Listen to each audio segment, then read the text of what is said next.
Assalamualaikum warahmatullahi wabarakatuh. Shalom, Om Swastiastu, Namo Buddhaya, dan salam kebajikan Rahayu. Baik, perkenalkan nama saya Ronald Kristianian Tumbalua. NIM saya 11123070. Perkenalkan, nama saya Jenny Kaptabuya, NIM saya 11123000032. Perkenalkan, nama saya Niken Ayu, NIM saya 11123000010. Perkenalkan, nama saya Severina Manbeksimena dengan nomor NIM 11123000077. Perkenalkan, nama saya Fajar Putri Prananto, NIM saya 1123057. Di sini kami akan mempresentasikan hasil dari studi kasus kami yang berjudul menganalisis kasus tindak pidana korupsi di Surabaya, dan kami mengambil studi kasus contoh dari kasus Setia Novanto. Korupsi adalah salah satu masalah terbesar yang hampir di seluruh negara ada. Istilah korupsi di Indonesia pada mulanya bukan suatu istilah yuridis. Bahkan istilah korupsi sendiri berasal dari bahasa Latin, yaitu corrupsi, yang antara lain yaitu merusak, membuat busuk, dan menyuap. Kami menulis makalah ini karena korupsi merupakan gejala masyarakat yang sulit untuk diberantas. Sejarah membuktikan bahwa hampir setiap negara dihadapkan dengan masalah korupsi. Tak hanya menjangkiti pejabat publik yang menyalahgunakan kewenangannya, kini korupsi juga mewabahi pada perorangan. Manfaat bagi penulis pada makalah ini diharapkan dapat menghasilkan dan memberitahu suatu kontribusi konstruktif di dalam pengembangan ilmu pengetahuan hukum, sekaligus manfaat khusus untuk mengembangkan pengetahuan di bidang hukum atau masalah hukum yang menjadi objek penelitian. Rumusan masalah makalah kami ada 5, yaitu: yang pertama, apakah masalah korupsi di kota Surabaya cukup besar? Yang kedua, apakah korupsi bisa dicegah atau diberantas? Jika bisa, bagaimana upaya untuk pencegahannya? Yang ketiga, memasuki studi kasus kami sebagai penyidik atau penuntut umum, bagaimana pendapat Anda mengenai kasus EKTP Setia Novanto? Yang keempat, menurut Anda, apa yang mensadari SD Setia Novanto melakukan korupsi, di mana kita tahu bahwa ekonomi beliau sudah sejahtera? Yang kelima, bagaimana implikasi hukum atau putusan pra-peradilan yang memerintahkan penghentian penyelidikan terhadap perkara pokok tindakan pidana korupsi Setia Novanto? Oke, saya di sini akan menjelaskan tentang materi bab 2, yaitu landasan teori dan fungsional. Sebelum saya masuk ke dalam materi landasan teori dan fungsional, saya ingin menyampaikan bahwasanya korupsi sudah menyebar merata di negara ini. Tindakan korupsi tidak hanya merugikan negara, namun juga menghambat kesejahteraan masyarakat. Kenapa pelaku korupsi melakukan tindakan tersebut? Karena mempunyai beberapa faktor, yaitu faktor sosial, ekonomi, politik, hukum, dan pendidikan. Penyebab utama pelaku melakukan tindakan tersebut dikarenakan mempunyai sifat yang tidak pernah merasa puas, merasa iri dengan orang lain, bahkan karena kebutuhan yang sangat mendesak. Apa saja yang terdapat pada revisional? Yang pertama yaitu bab 1 pendahuluannya, yaitu tentang korupsi tindak pidana yang kaya diri yang secara langsung dapat merugikan keuangan dan merugikan negara. Poin kedua, fokus penelitiannya yaitu meneliti teks pada kasus korupsi iktp yang dilakukan oleh Setia Novanto. Poin ketiga, metode, yaitu kuantitatif Marco level atau metode wawancara dan metode observasi.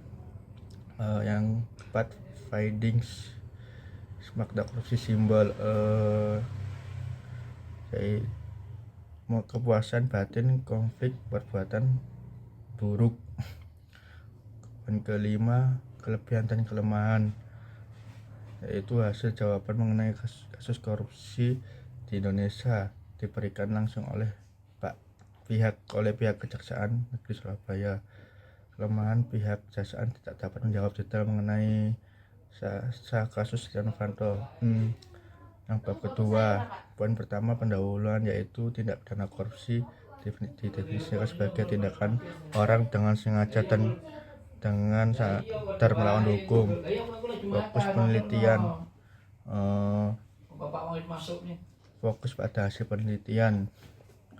Poin ketiga, metode mikro berskala kecil. Hasil penelitian makalah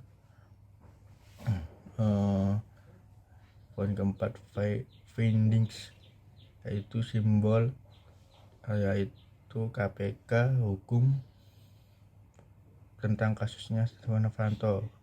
Poin kelima, kelebihan hasil penelitian pada makalah pertama sangat ada kekurangan data hanya dapat melalui media. Yang ketiga,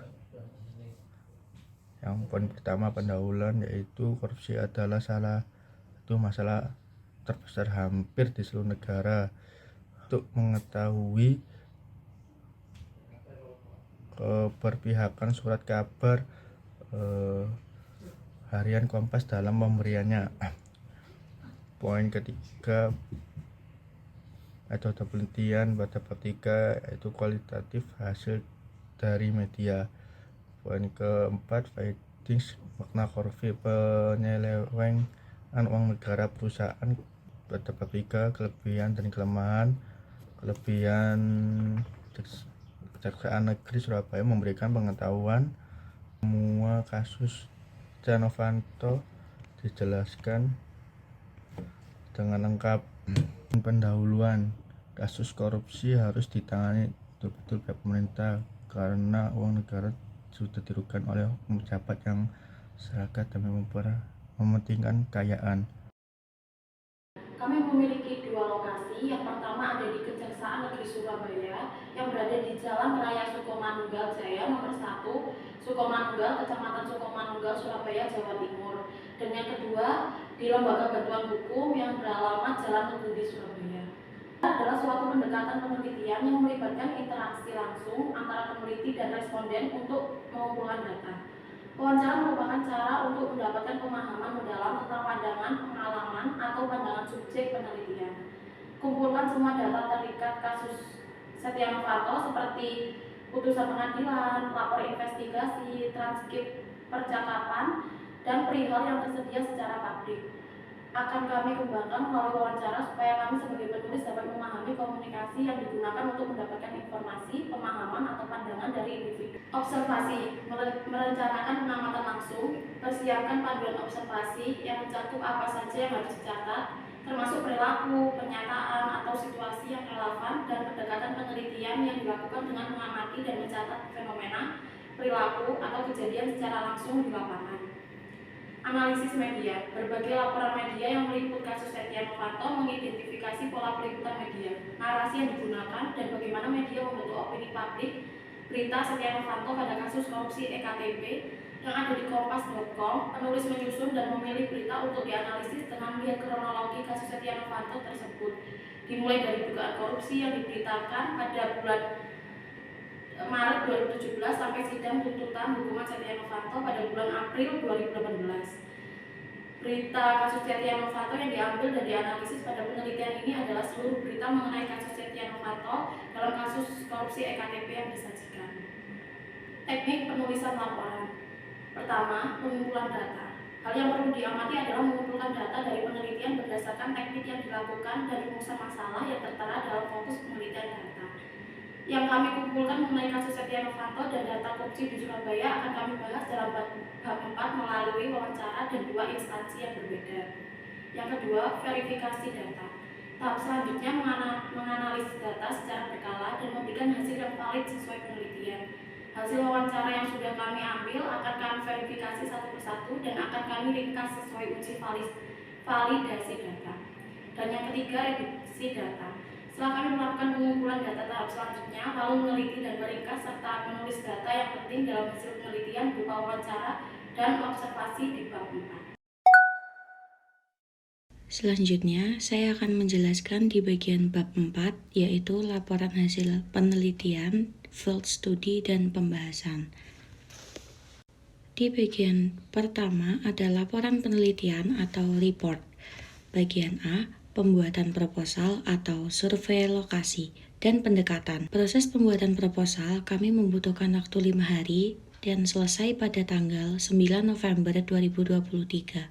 Setelah itu, kami melakukan surat pengajuan resmi untuk melakukan penelitian tanggal 28 November 2023 di hari Selasa. Kami melakukan investigasi dan penyerahan surat di hari yang sama, dan kami melakukan pengenalan lingkungan di ruang lingkup Kejaksaan Negeri Surabaya. Selanjutnya, proposal kami diproses dalam waktu 1-5 hari terhitung sejak 29 November 2023. Putusan jadwal wawancara masih belum keluar hingga tanggal 7 Desember 2023. Penelitian kami sudah diterima oleh Kejaksaan dan melakukan wawancara di hari yang sama. Selanjutnya adalah hasil penelitian. Kami menggunakan 40% data untuk wawancara, 30% data observasi, dan 30% data analis media. Berikut ini adalah transkrip wawancara dari Kejaksaan Negeri Surabaya mengenai kasus analisis yang sudah kami lakukan tentang kasus korupsi dan studi kasus yang sudah kami ambil. Dari transkrip yang kami dapat, kami menghasilkan data seperti berikut.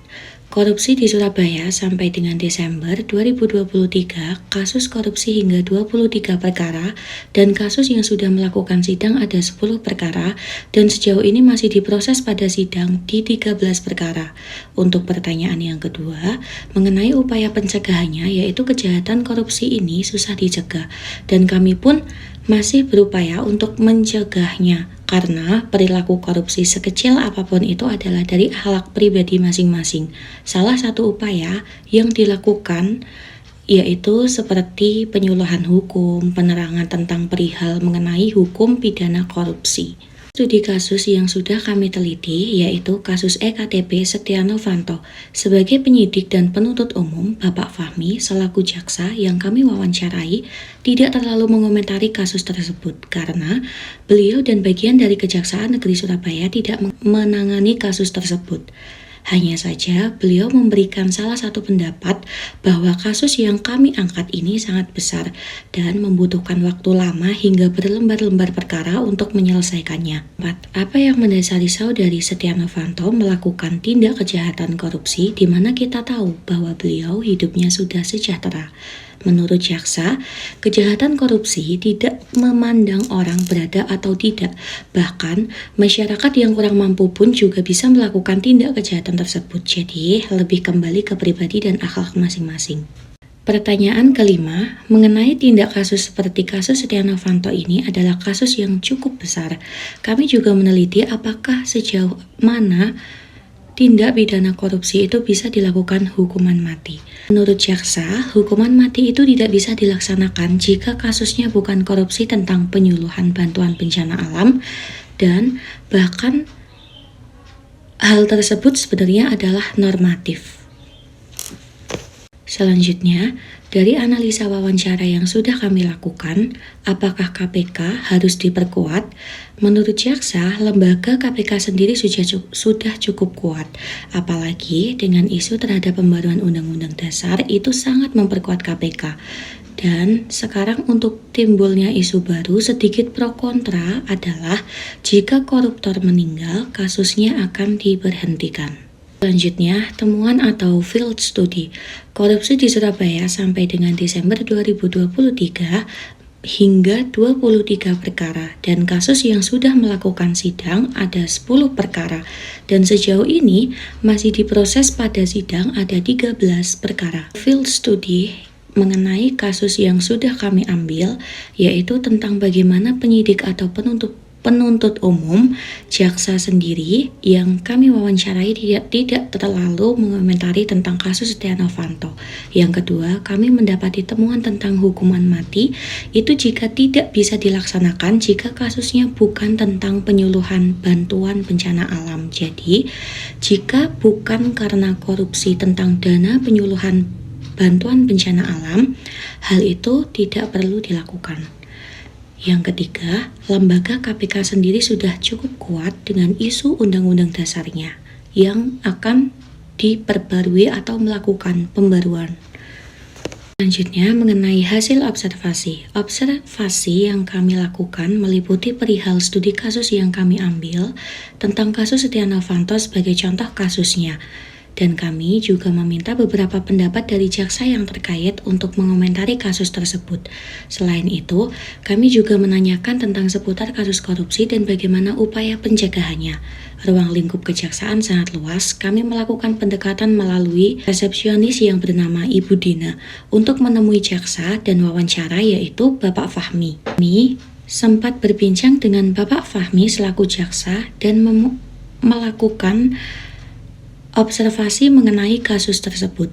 Tuntutan itu merupakan puncak dari berkas setebal 2.415 halaman yang disiapkan tim jaksa untuk melakukan investigasi tentang KTP elektronik, lapor wawancara BBC Ayomi, dan Amidoni dari persidangan. Dalam fakta persidangan yang terungkap dari keterangan 81 saksi dan 9 ahli terdakwa dan barang bukti. Hal ini kami lakukan observasi dari media karena menurut Bapak Fahmi sendiri, karena beliau juga tidak menangani kasus tersebut, jadi beliau mengarahkan kami untuk mempelajari hal tersebut dari dia analis. Maka dari itu, kami tidak menghilangkan analis media untuk laporan studi kasus kami. Pembahasan analisa makro. Analisa makro berdasarkan penelitian yang telah kami lakukan dan dengan adanya data yang kami dapat melalui beberapa metode penelitian yang kami lakukan dari media analis dan wawancara secara langsung dengan orang yang memiliki pemahaman di bidang hukum, terutama di bidang tindak pidana. Kami mengimplementasikan analisa makro dengan kajian Pancasila. Berikut ini adalah hasil analisa makro dari kelima sila dalam Pancasila. Analisa mikro, pendapat serta tanggapan kami sebagai mahasiswa tentang penelitian yang sedang atau sudah kami lakukan perihal kasus tindak pidana korupsi ini adalah mahasiswa harus dipaksa berpikir kritis dan menolak keras segala tindakan yang berindikasi dengan korupsi. Dikarenakan jika ingin memulai sesuatu yang berefek panjang di masa depan dan untuk kebaikan masyarakat dan negara harus dimulai dari tingkatan bawah sampai tingkatan paling atas dengan cara memberikan edukasi penyuluhan hukum, edukasi hukum terutama tindak pidana korupsi.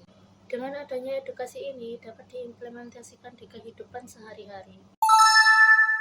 Kesimpulan dari makalah kami yang bertema korupsi dan berjudul menganalisis kasus tindakan kejahatan korupsi dan upaya pencegahan korupsi yang ada di Indonesia. Yang pertama, memperkuat alatnya atau KPK-nya tersendiri. Nah, saat ini KPK sedang banyak mengalami intervensi dari luar, baik dari pemerintahan ataupun aparat penegak hukum. Nah, itu yang menjadi salah satu kelemahan KPK untuk menindak segala jenis tindakan korupsi yang ada di Indonesia. Nah, untuk memperbaiki itu semua maka harus KPK yaitu diperkuat melalui adanya revisi undang-undang yang dipertegas untuk memperbaiki sistem yang ada di KPK sehingga tidak ada intervensi dari luar yang dapat bertujuan agar ketika KPK melakukan operasi tangkap tangan tidak harus melalui birokrasi yang panjang dan harus melapor kepada pengadilan ataupun pihak kepolisian ketika ingin melakukan segala sesuatu upaya pencegahan korupsi yang ada di Indonesia. Kedua memberikan pengetahuan atau penyuluhan hukum kepada masyarakat. Bahwasanya di Indonesia sangat kurang edukasi tentang hukum, terlebih di tindak pidana korupsi. Karena tindak pidana korupsi ini tidak memandang segala umur, jenis pendidikan ataupun strata ekonomi. Yang ketiga, memilih orang yang kompatibel.